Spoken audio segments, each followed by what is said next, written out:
Good morning, good afternoon, good evening, my friends. Again, this is Nurse Eileen, and I'm taking you to one of the most significant historical places of the country, the birth of Star Spangled Banner, or the national anthem of United States of America. This is the Fort McHenry of Baltimore, Maryland. The sight of the American flag flying over the fort during the War of 1812 inspired Francis Scott Key to write a poem, Dance of Fort McHenry, set to the tune of To Anacreon in Heaven, which later became known as the Star Spangled Banner, the national anthem of the United States of America. The fort is a historical pentagonal bastion, best known for its pivotal role when it successfully defended Baltimore Harbor from British Navy attacks from the Chesapeake Bay on September 13 and 14, 1814. Fort McHenry was built in 1798 and was used continuously by U.S. Armed Forces from World War I and as a Coast Guard post in World War II. In 1925, it was designated as National Park, and in 1939, it was redesignated as a National Monument and Historic Shrine.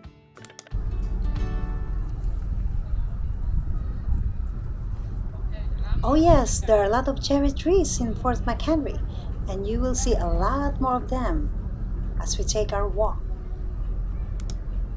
So these cherry trees are still blooming.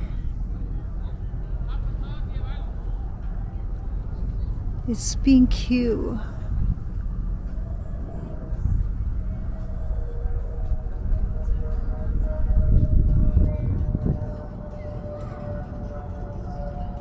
So there's a walkway by the lake. Yeah, and we're gonna go through here.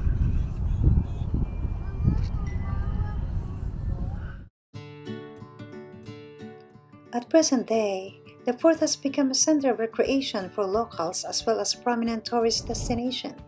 Every September, the city of Baltimore commemorates Defenders Day in honor of the Battle of Baltimore. It is the biggest celebration of the year at the fort, accompanied by weekend programs, events, and fireworks.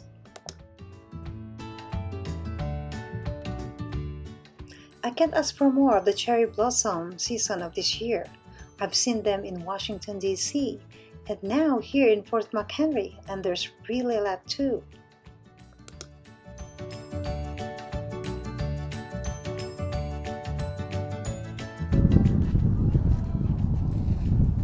Nice one.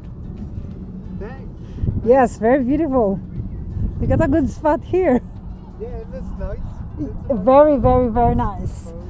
Perfect view, honestly. Sweet. Your, Thank dr- you. your painting is so good. Thank you. Thank you. Impressive.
No matter how often I come here in Fort McHenry, I am always impressed by its beauty and feel the aura and euphoric chill of the spirit of patriotic heroism that bounded and lived in this fortress. More canyons. Oh man. How many do we have here? 1, 2, 3, 4. Wow. Let's look at this. The great guns of the fort, the Rodman cannons.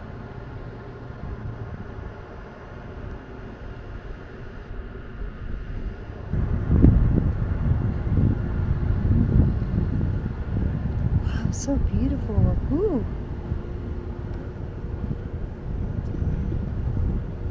These are cannonballs. Wow. Can you just imagine how heavy this is? Hard, probably heavy as a rock. Do not climb on cannons. Yes, of course, do not climb on the cannons.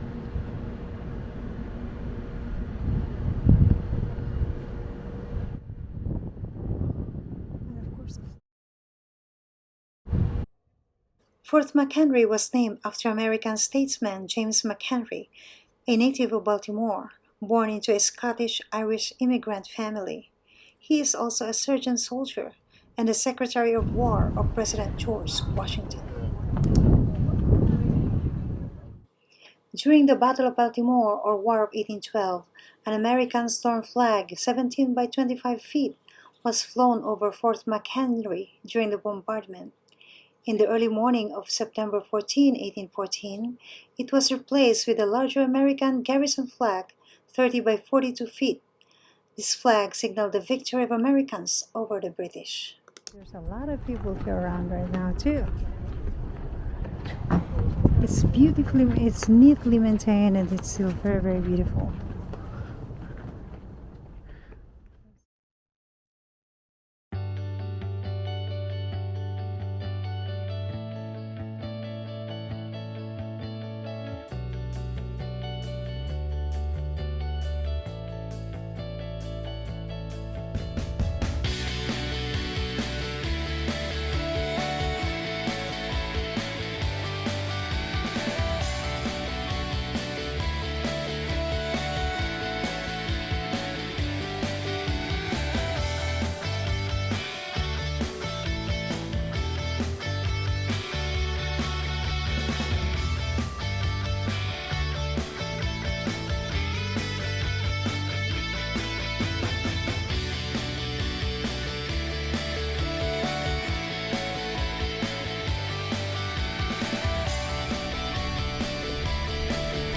Inside looks like this.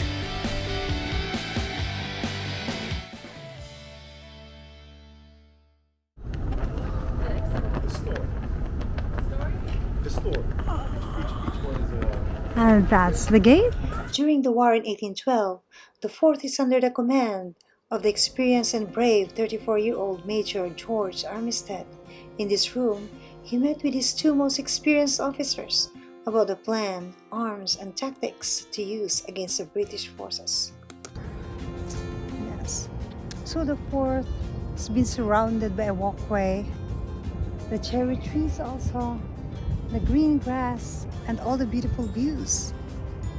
Everywhere you look around it is the lake, is the harbor. It's very beautiful. So yeah, we should take a walk.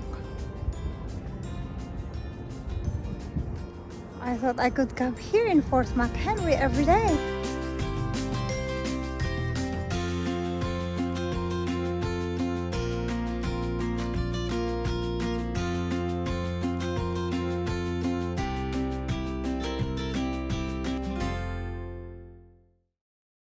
If Fort McHenry is a story of triumph in the War of 1812, it's not the same story in Fort Washington. Fort Washington is a part of the Prince George County of the same state, Maryland. It was originally named as Fort Warburton and was renamed Fort Washington in 1808. The fort's construction was completed in 1809. In 1946, it was turned over to U.S. Department of Interior after its last military personnel departed. For decades, it is the only defending fort protecting Washington, D.C. on the Potomac River.